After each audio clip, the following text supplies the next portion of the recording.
குடும்ப பிரச்சனையை சுமூகமாக தீர்ப்பது யார்? கணவனா, மனைவியா, பிள்ளைகளா, உறவினரா? எல்லாரும் வந்து இப்போ உட்கார்ந்துருக்கீங்க. கணவன் நம்மளை சொல்லுவாங்க, நான் தான் குடும்ப பிரச்சனையை தீர்த்துட்டே இருக்கேன். மனைவி, நம்ம வீட்டில் நான் தான் ராணி, என்னை விட்டால் யாரு காளி, நான் தான் முதலாளி, என்னை தான் சொல்லுவாங்கன்னு பெண்களும் திரண்டு வந்து உட்கார்ந்துருக்காங்க. அது மட்டுமல்ல, கூட பசங்க தலைப்பை பார்த்துன்னு அவங்களும் பட்டையை கிளப்பிட்டாங்க. பசங்களும் நாங்கள் தான் கிங்கு, நாங்கள் எங்கே போனாலும் டோரா புஜ்ஜி, நாங்கள் தான் முன்னாடி நிற்போம், குடும்ப பிரச்சனை இப்போல்லாம் நாங்கள் தான் தீர்த்து வைக்கிறோம், பெரியவங்கெல்லாம் வேஸ்ட்டு, நாங்கள் தான் பெஸ்ட்டு அப்படின்னு சொல்லி குழந்தைங்க பட்டாளமும் வந்து நின்றுட்டுருக்கு. இது பத்தாதுன்னு சொந்த பந்தங்கள், உறவினர்கள் அவர்களும் இங்கே வந்து நின்றுட்டுருக்காங்க, நாங்கள் தான் பிரச்சனையை தீர்க்கிறோன்னு. எனக்கு என்னென்னா, பிரச்சனையை தீர்த்தாங்கன்னா பரவாயில்ல, திரும்ப பிரச்சனையை முடிச்சு போட்டு அதிகம் பண்ணாமல் இருந்தால் சந்தோஷம். சரி, இப்போ நிகழ்வுக்கு வருகிறேன். குடும்பம் அப்படின்னா என்னங்க? நம்ம முன்னோர்கள் நம்மை அழகாக வழிநடத்தி இருக்கிறார்கள். குடும்பம் என்பது ஒரு கோயிலுங்கிறான். குடும்பம்னா அது ஒரு கோயில், அங்கு இருப்பது தெய்வங்கள் அப்படிங்கிறாங்க. என்ன அழகா சொல்லியிருக்காங்க பாருங்க நம்ம முன்னோர்கள். அப்பேற்பட்ட குடும்பத்தை பற்றி ஒரே ஒரு எடுத்துக்காட்டு உங்களுக்கு சொல்கிறேன் பாருங்க. விவேகானந்தர் அமெரிக்கா போயிருக்கார். அமெரிக்கா போகும்போது விவேகானந்தரை கேட்டிருக்காங்க, உங்கள் ஊரில் பெண்கள் எல்லாம் எப்படி அப்படின்னு. நகைச்சுவே ஒன்று சொல்லுவாங்க. என்ன சொல்லுவாங்க தெரியுங்களா? உங்கள் ஊரில் கல்யாணம் ஆகிற வரைக்கும் பெண்கள் மணமகனை பார்க்கவே மாட்டார்களாமே. ஆம், இந்தியாவில் கல்யாணமாகும் வரை மணமகனை பார்க்கவே மாட்டார்கள், குமிழ்ந்திருப்பார்கள். இங்கே இன்னொருத்தர் திருப்பி கேட்குறார், உங்கள் ஊரில் எப்படி? எங்கள் ஊரில் பெண்ணு கல்யாணத்துக்கு அப்புறம் பார்க்கவே மாட்டான். ஆக அப்படி இருக்கின்ற உலகத்தில் நம்ம தாய்க்கும் பெண்ணுக்கும் எப்படி மரியாதை கொடுக்குறோன்னு விவேகானந்தர் சொல்றாரு பாருங்க. என்ன சொல்றாரு விவேகானந்தர்? எங்கள் ஊரில் நாங்கள் காலையில் எழுந்தவுடன், நல்லா பாருங்க, காலையில் எழுந்தவுடன் ஒரு கிண்ணத்தில் சிறிது தண்ணீரை எடுத்துக்கொண்டு எங்கள் தாய்க்கு அருகில் சென்று அந்த தாயினுடைய வலது அல்லது இடது கட்டை விரலை அந்த கிண்ணத்தில் தண்ணீருக்குள் விடச் செல்வோம். பிறகு அந்த தண்ணியை எடுத்து நாங்கள் அருந்துவோர்னு யாரு சொல்றாரு? விவேகானந்தர் சொல்றார். தாய்க்கு இதை விட சிறப்பு என்ன சார் வேணும்? தாய்மார்களை உங்களுக்கு நீங்களே ஒரு கைதட்டுக்கு தட்டிக்கலான்னு நினைக்கிறேன்.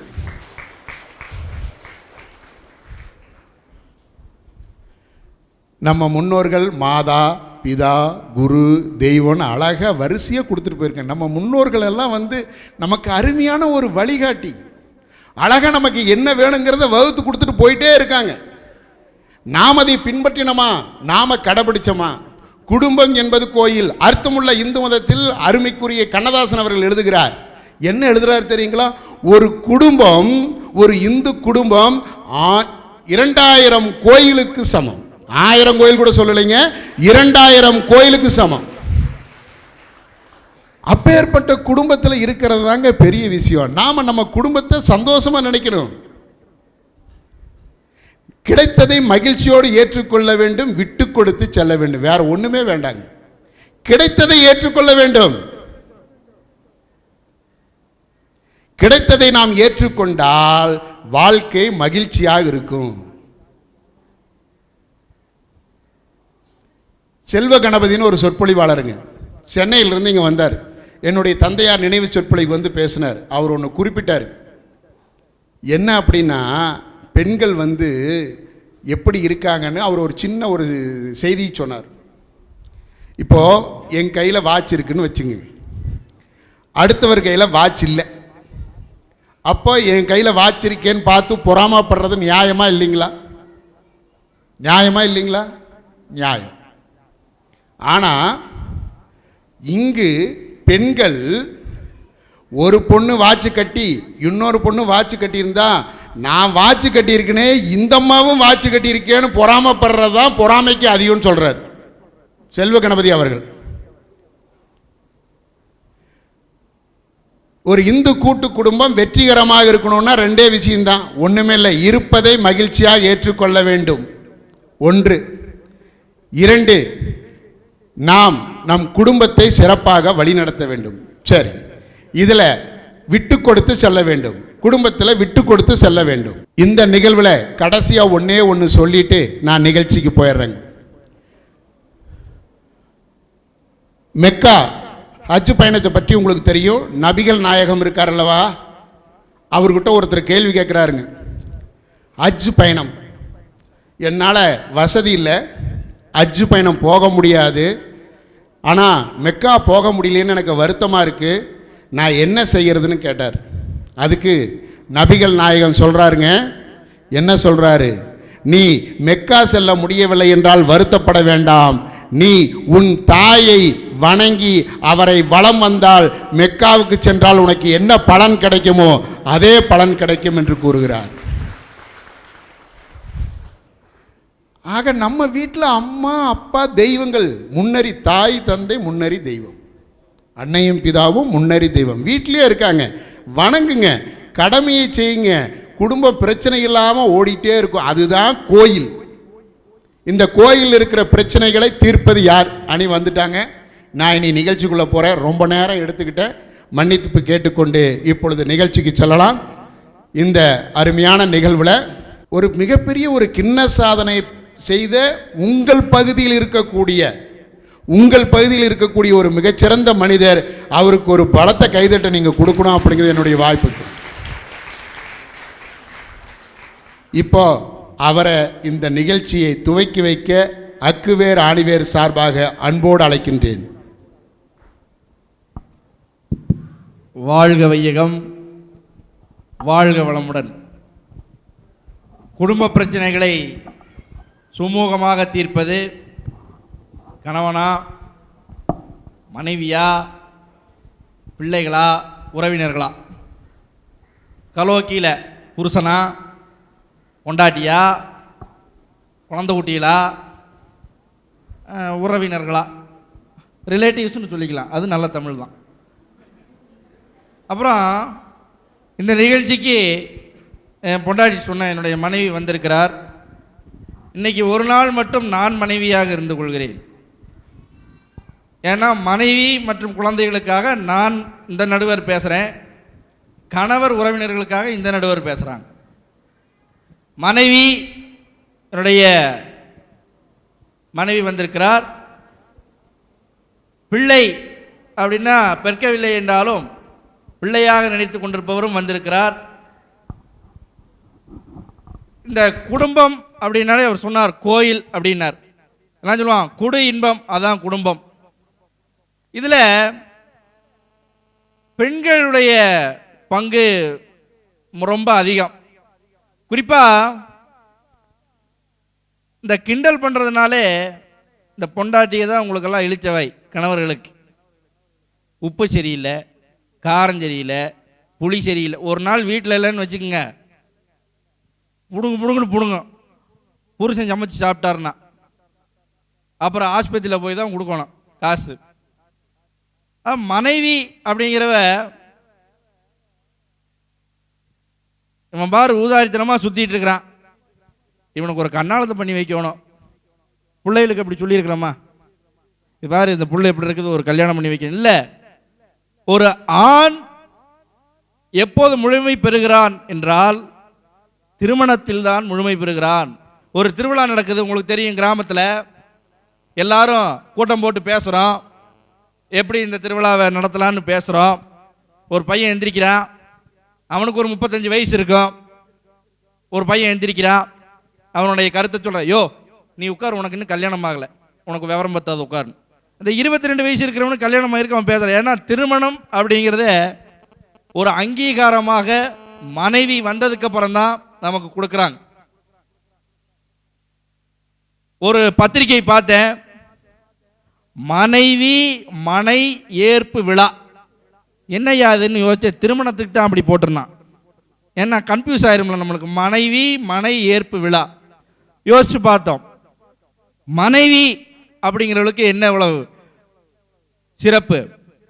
மனைவியை அந்த வீட்டுக்குள்ளே வர்ற போது மகாலட்சுமியை நம்ம கூட்டிகிட்டு வர்றோம் அப்படின்னு சொல்லி கூட்டிகிட்டு வர்றோம். பெற்றவர் சொல்லுவான், என் வயிற்றில் நெருப்பு கட்டி வச்சுருந்தேன், நல்ல வேலை அதை கொண்டு போய் ஒருத்தன் தலையில் இறக்கிட்டேன்.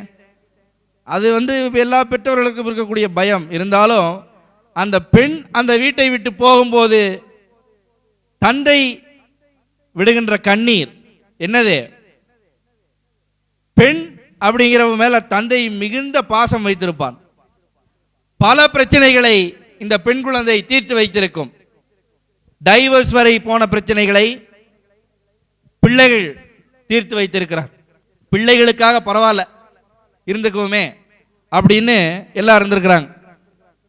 ஆக மனைவி அப்படிங்கிறவ நம்ம கிண்டல் பண்றோம்ங்க, கேலி பண்றோம், எல்லாத்திட்டையும் விளையாட்டா பேசுறோம். ஆனா நீங்க கொஞ்சம் நினைச்சு பாருங்க, நம்ம மனைவி நம்ம ஏதாவது சாதிச்சிட்டோம்னா அது பெருமையா பேசுவா.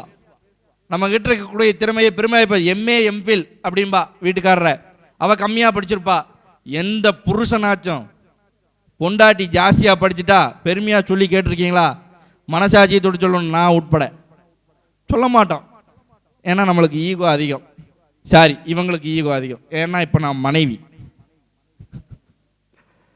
அப்புறம் சொன்னா கங்கா, யமுனா, சரஸ்வதி, கோதாவரி, சிந்து, பிந்து இப்படியெல்லாம் நதிக்கு பேர் வச்சிருக்கிறாங்க.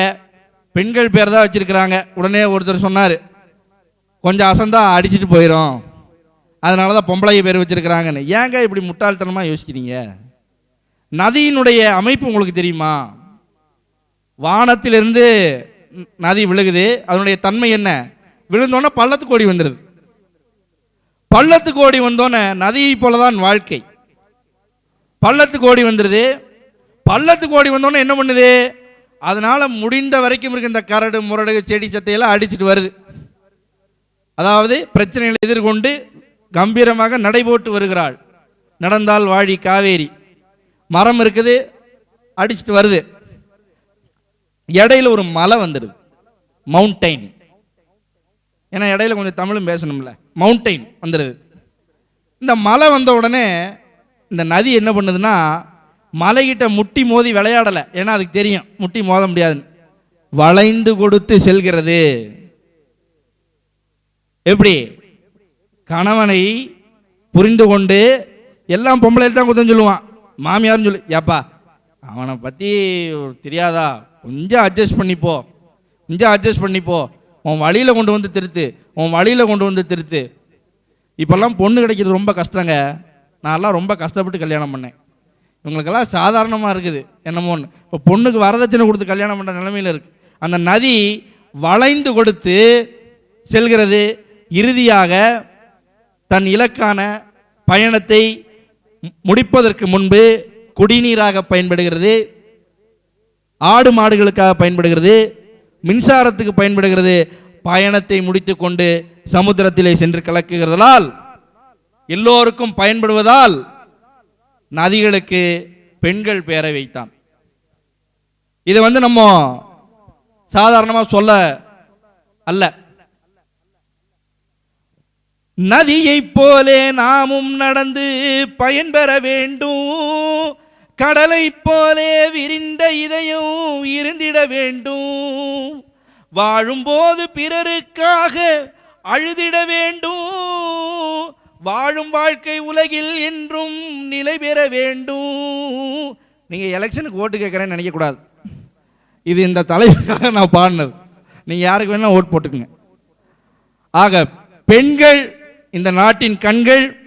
இந்த நாட்டை தாய் நாடு என்று சொல்கிறோம். அதே போல பிள்ளைகளுக்கு வருவோம். பிள்ளைகள் பல பிரச்சனைகளை தீர்த்து வைத்திருக்கிறார்கள். ஒரு குடும்ப பிரச்சனை கணவன் மனைவிக்குள்ள உருவாகிற போது அந்த பிள்ளையினுடைய மழலை தீர்த்து வைத்துவிடும். அந்த பிள்ளையினுடைய அரவணைப்பு தீர்ந்து வைத்துவிடும். குடலினிது யாழினிது என்றதன் மக்கள் மழலை சொல் கேளாதவர். ஒரு சின்ன விஷயம் சொல்றேன், உங்களுக்கெல்லாம் சிரிப்பா இருக்கும், சொல்லக்கூடாது இருந்தாலும் சொல்றேன். அவர் சொல்றார், வேட்டி உடனே போய் பிடிக்கணும்னா இல்லையா, அந்த ஒரு வேட்டி மேட்டர் தான். நான் கலைஞர் டிவிக்கு பேச போயிருந்த போது போயிட்டு வந்தோடனே என்னுடைய சகோதரர் கல்யாணம் பட்டு வேட்டி கட்டியிருந்தேன். எங்கள் அக்கா பொண்ணு வந்தால் அவளோட தூக்கினா வேட்டி அவுந்துருச்சு. உடனே எங்கள் அப்பா சிரித்தார், பார்த்தியா மாமாவுக்கு வேட்டி கூட கட்ட தெரியலன்னு. எங்கள் அக்கா பொண்ணு சொன்னான், அவர் தான் என்னை பிடிச்சிட்டு இருக்கார்ல, நீங்கள் அதை பிடிக்க வேண்டியது தானே தாத்தாவை. பார்த்துக்குங்க, அந்த எனக்கே ஒரு மாதிரி சர்ன்னு ஆகிப்போச்சு. ஆனால் என்னுடைய அக்கா மகன் அந்த குழந்தை அந்த ஒரு மானம் போன நிகழ்வை மகிழ்ச்சிகரமாக செஞ்சு வச்சா. நீங்கள் எல்லாம் சிரிக்கலாம், சரி எல்லாத்துக்கும் வேட்டி ஒழுங்காக நிற்கிற மாதிரி. அதே மாதிரி வேட்டியை பிடிக்கிறோம், சட்டசபையில் அவன் வேட்டியை பிடிக்க மாட்டேங்கிறான், அடுத்த வேட்டியை தான் பிடிக்கிறான் போய். ஆக இந்த பிள்ளைகள் குடும்பத்திலே நடக்கக்கூடிய பிரச்சனைகளை சுமூகமாக தீர்த்து வைக்கிறார்கள். மனைவிமார்கள், எங்களை போன்ற மனைவிமார்கள் எங்கள் அப்பாவை விட்டுட்டு எங்கள் அம்மாவை விட்டுட்டு மாமனார் தான் அப்பா, மாமியார் தான் அம்மா, எல்லாருமே இந்த குடும்பம் தான் எல்லாத்தையும் மாற்றிக்கிட்டு நாங்கள் இங்கே இருக்கிறோம். நீங்கள் நெஞ்சில் கை வச்சு சொல்லுங்கள் கணவன்மார்களே, தைரியமாக மாமியார் வீட்டிற்கு சென்று அடுப்படி வரைக்கும் போய் ஒரு டம்ளரில் தண்ணி எடுத்து குடிக்க முடியுமா உங்களால்? முடியாது. ஆனால் ஒரு பெண் வந்த உடனே நாத்தனார் அக்காவா, மாமியார் மம்மியா, மாமனார் டேடியா, அப்புறம் டேடி மம்மி வீட்டில் இல்லைன்னு பாட வேண்டியதுதான். அது அப்புறம் என்ன பண்ணும், எப்படா போவாங்க கொஞ்சம் ஜாலியாக இருக்கலாம் அப்படின்னு. இதையெல்லாம் பொறுத்து இந்த பெண்கள் பொறுமையின் சிகரமாக இன்றும் வாழ்ந்து கொண்டு தான் இருக்கிறார்கள். உதாரணத்துக்கு சொல்கிறேன், இந்த தலைப்பெல்லாம் ஆடிஷன் எடுக்கிற போது ஒரு பெரியவர் வந்தார். அவருக்கு 73 வயசுக்கு மேலே இருக்கும், தமிழாசிரியர். நீங்கள் என்னையா பேச போகிறீங்கன்னு கேட்டேன். மனைவியை பற்றி பேச போகிறேன்னு சொல்லி வெக்கப்பட்டார் பாருங்க. அதுதான் தாம்பத்தியத்தினுடைய வெற்றி. மனைவியை பற்றி பேச அவருக்கு அவ்வளோ ஒரு இன்பம் மனைவியை பற்றி பேசுறல. அதனால் ஆணித்தனமாக அக்குவேர் ஆணிவேராக பிட்டு பிட்டு வைக்க வந்திருக்கிறேன். குடும்ப பிரச்சனைகளை சுமூகமாக தீர்ப்பது மனைவிகளும் பிள்ளைகளுமே என்று கூறி வாய்ப்புக்கு நன்றி கூறி மீண்டும் வருவேன், தொடரும் என்று கூறி விடைபெறுகிறேன். நன்றி, வணக்கம்.